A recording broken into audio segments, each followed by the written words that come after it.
नमस्कार, मैं संतोष और संतोष सर साइकोलॉजी चैनल पर सभी का तहे दिल से अभिनंदन और स्वागत करता हूं।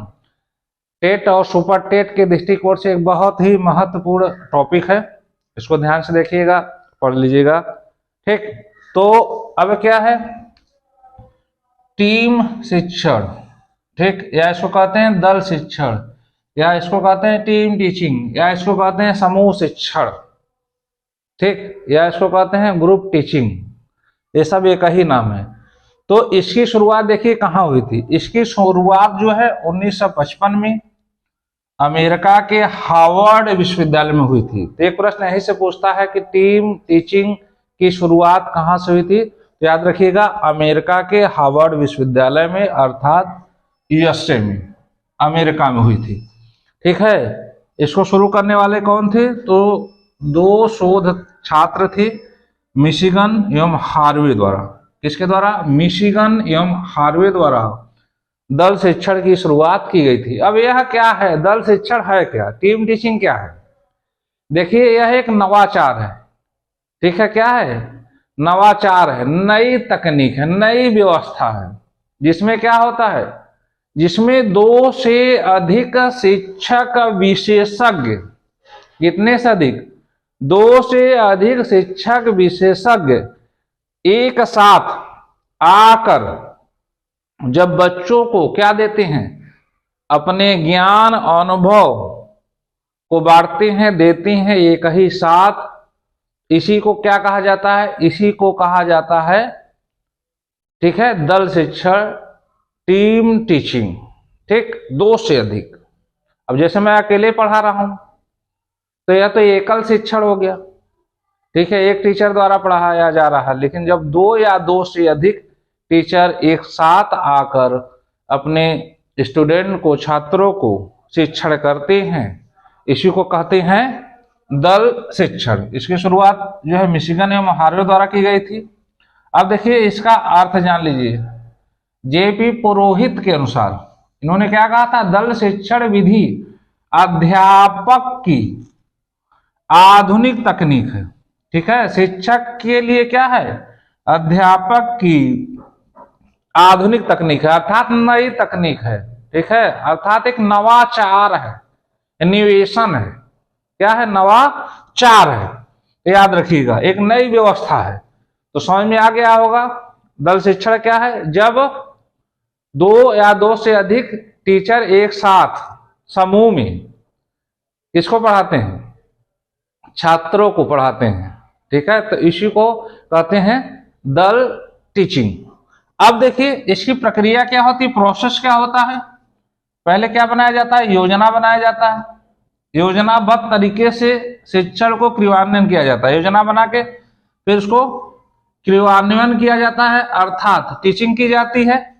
फिर तीसरा पॉइंट क्या है, फिर मूल्यांकन किया जाता है कि शिक्षण अर्थात टीचिंग, अर्थात छात्रों को प्रभावशाली ढंग से पढ़ाने का तरीका,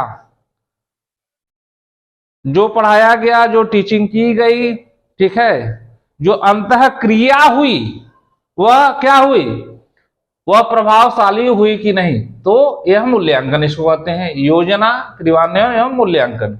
अब देखिए टीम टीचिंग की विशेषता क्या होती है, ध्यान से देखिएगा, क्यों महत्वपूर्ण है। दल शिक्षण में शिक्षक सक्रिय रूप से सहयोग करते हैं।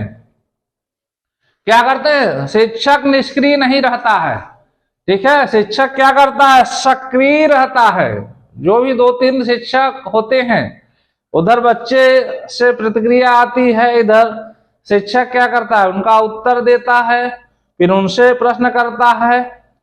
ठीक, वो प्रश्न, फिर उधर से भी प्रश्न आता है, इधर से प्रश्न आता है। तो यह एक सक्रिय प्रक्रिया है, सक्रिय सहयोग करते हैं, एक निष्क्रिय नहीं रहते हैं, गतिशील, गतिमान जो है प्रक्रिया होती है। दूसरा पॉइंट, वे पाठ्य योजना, निर्देशात्मक, वितरण एवं मूल्यांकन जैसी जिम्मेदारियां साझा करते हैं। ठीक है, यह देखिए प्लानिंग के तहत होती है, इसमें निर्देश भी होता है और मूल्यांकन भी समाहित होता है। तीसरा पॉइंट, यह सहयोगात्मक प्रयास है, शिक्षण में व्यापक एवं विविध उपागम की अनुमति देता है। ठीक, अब इसमें क्या होता है, देखिए भाई, जो एक दो से अधिक शिक्षक होते हैं वह क्या करते हैं, सहयोग करते हैं। ठीक है, किसका सहयोग करते हैं, स्टूडेंट का। उनकी समस्याओं के निराकरण में क्या करते हैं, सहयोग करते हैं। और यह व्यापक है, इसकी प्रक्रिया क्या है, व्यापक है और विविध है। इसमें बहुत से तकनीक, बहुत से मॉडल, टीचिंग मॉडल का क्या किया जाता है, प्रयोग किया जाता है। और लास्ट पॉइंट क्या, शिक्षकों अधिगम वातावरण शिक्षण क्षमता बढ़ाने में मदद करता है। अब एक से अधिक शिक्षक टीचिंग करेंगे तो इससे क्या होगा, ठीक है, अपने विचार रखने पड़ते हैं। जब विचार रखने पड़ते हैं तो शिक्षकों को उनके तर्क और ज्ञान में एवं टीचिंग प्रक्रिया में सुधार करने का क्या मिलता है, अवसर मिलता है।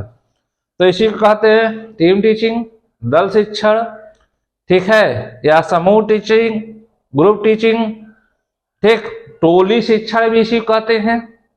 ठीक है, यहाँ कहाँ शुरू की गई थी, अमेरिका के हार्वर्ड विश्वविद्यालय में। किसने शुरू की थी, मिशिगन हार्वे ने। यह क्या होता है, जब दो या दो से अधिक शिक्षक एक साथ शिक्षण प्रक्रिया को संपन्न करते हैं। इसकी प्रक्रिया क्या है, योजना, क्रियान्वयन, मूल्यांकन, यह समस्त इसकी विशेषता हो गई। यह किसके दृष्टिकोण से है भाई, तो यह टेट और सुपर टेट के दृष्टिकोण से है। कभी कभी प्रश्न पूछ लेता है कि दल शिक्षण की शुरुआत कहाँ की गई थी, तो अमेरिका के हार्वर्ड विश्वविद्यालय में। इसकी क्या विशेषता है, तो ये समस्त विशेषता याद रखिएगा। ठीक है, देखिए प्ले लिस्ट में वीडियो पड़ी है भाई, टेट से संबंधित, ठीक है, सी टेट से संबंधित है, तो ये समस्त विशेषता याद रखिएगा। ठीक है, देखिए प्ले लिस्ट में वीडियो पड़ी है भाई, टेट से संबंधित, ठीक है, सी टेट से संबंधित, उसको व्यवस्थित तरीके से आप पढ़ लीजिए। ठीक है, टेट और सी टेट अगर पढ़ लेते हैं तो आप बहुत अच्छे से करेंगे, काफी अच्छा नंबर पाएंगे, आपकी समझ भी विकसित होगी। साथ में सुपर टेट की श्रृंखला मैं निरंतर जो है दे रहा हूँ, देता रहूंगा। और जब आप लोगों का एग्जाम करीब आ जाएगा तो फिर निरंतर जो है प्रैक्टिस सेट भी दिया जाएगा। तो ठीक है, इस वीडियो को अधिक से अधिक लोगों को शेयर कर दीजिए, जिससे इसका लाभ अधिक से अधिक लोगों को मिल सके। थैंक यू सो मच, धन्यवाद।